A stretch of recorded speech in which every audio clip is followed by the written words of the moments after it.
குருவே சரணம், குருவே துணை. நம்ம இந்த பதிவில் குரு பெயர்ச்சி எப்போ நிகழப்போகிறது, குரு பகவானால் எந்தெந்த ராசிகள் பலம் பெறுகிறது அப்படிங்கிறத பார்ப்போம்.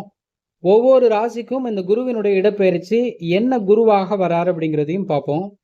இந்த குரு பெயர்ச்சி சித்திரை மாதம் 31ஆம் தேதி, ஆங்கிலத்தில் மே 14 அன்று இரவு புதன்கிழமை அன்னைக்கு ஒரு 10:36 மணிக்கு குரு பகவான் ரிஷபத்திலிருந்து மிதுன ராசிக்கு இடப்பெயர்ச்சி ஆகிறார். இந்த மிதுனத்துக்கு வரக்கூடிய குரு பகவான் எந்தெந்த ராசிகளுக்கு பார்வை பலன் தர்றாரு, எந்தெந்த ராசிகளுக்கு ஸ்தான பலன் தர்றாரு, ரொம்ப அதிகமாக பலம் பெறக்கூடிய ராசிகளை நம்ம பார்ப்போம். ஒவ்வொரு ராசிகளுக்கும் என்ன மாதிரி குரு அப்படிங்கிறதையும் பார்ப்போம்.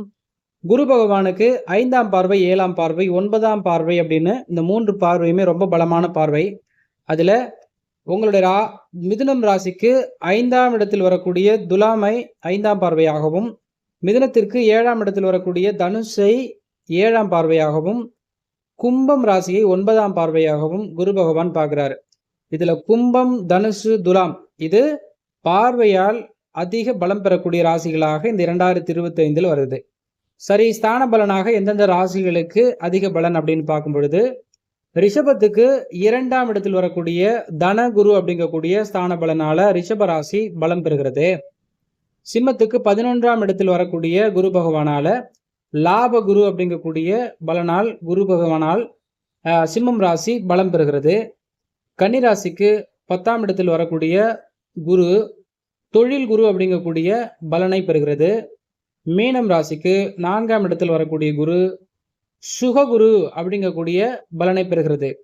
இதுல கும்பம், தனுசு, துலாம், ரிஷபம், சிம்மம் மற்றும் கன்னி, மீனம் ஆகிய ராசிகள் அதிக பலனை குரு பகவானால் எதிர்பார்க்கலாம். இந்த ஒரு வருட காலம் நிறைய சுப பலன்களையும் நிறைய மாற்றங்களையும் எதிர்பார்க்கலாம். அப்படின்னும் பொதுவாக ஒவ்வொரு ராசிக்கும் என்ன குருவாக வர்றாரு, என்ன ஸ்தானத்துல இருந்து குரு பலன் தர போறாரு அப்படின்னு நம்ம பார்த்தா, மிதுனம் ராசியிலே அமரக்கூடிய குருவால் ஜென்ம குரு அப்படிங்கக்கூடிய பலனை மிதுனம் ராசிக்கார அன்பர்களும், கடகம் ராசிக்கு 12ஆம் இடத்தில் வரக்கூடிய காரணத்தினால விரய குரு அப்படிங்கக்கூடிய பலனை கடகம் ராசிக்கார அன்பர்களும், சிம்மத்துக்கு 11ஆம் இடத்தில் லாபகுரு அப்படிங்கக்கூடிய பலனும், கன்னிராசிக்கு 10ஆம் இடத்தில் தொழில் குரு அப்படிங்கக்கூடிய பலனையும், துலாம் ராசிக்கு 9ஆம் இடத்தில் பாக்கிய குரு அப்படிங்கக்கூடிய பலனையும், விருச்சகம் ராசிக்கு 8ஆம் இடத்தில் அஷ்டம குரு அப்படிங்கக்கூடிய பலனையும், தனுசு ராசிக்கு 7ஆம் இடத்தில் கலஸ்தர குரு அப்படிங்கக்கூடிய பலனையும், மகரம் ராசிக்கு 6ஆம் இடத்தில் ரோக குரு அப்படிங்கக்கூடிய பலனையும், கும்பம் ராசிக்கு 5ஆம் இடத்தில் அதிர்ஷ்ட குரு அப்படிங்கக்கூடிய பலனையும், மீனம் ராசிக்கு 4ஆம் இடத்தில் சுககுரு அப்படிங்கக்கூடிய பலனையும், மேஷம் ராசிக்கு 3ஆம் இடத்தில் தைரிய குரு அல்லது முயற்சி குரு அப்படிங்கக்கூடிய பலனையும், ரிஷபம் ராசிக்கு 2ஆம் இடத்தில் தனகுரு அப்படிங்கக்கூடிய பலனையும் தரப்போறாரு. சரி, இந்த குரு பெயர்ச்சினால மற்ற ராசிகள் எதனாவது பாதிக்கப்படுமா அப்படின்னா, ஒருபோதும் குரு பகவான் எந்த ஒரு கெடுபலனையும் தரக்கூடிய கிரகம் கிடையாது அப்படிங்கிறது நம்ம தெரிஞ்சுக்கணும். அவர் நல்ல பலன் கொடுப்பாரு. அப்படி இல்லை அப்படின்னா எதிர்மறையான பலன்கள் தராத ஒரு கிரகம் சுப கிரகம் அப்படிங்கிறது குரு பகவான்.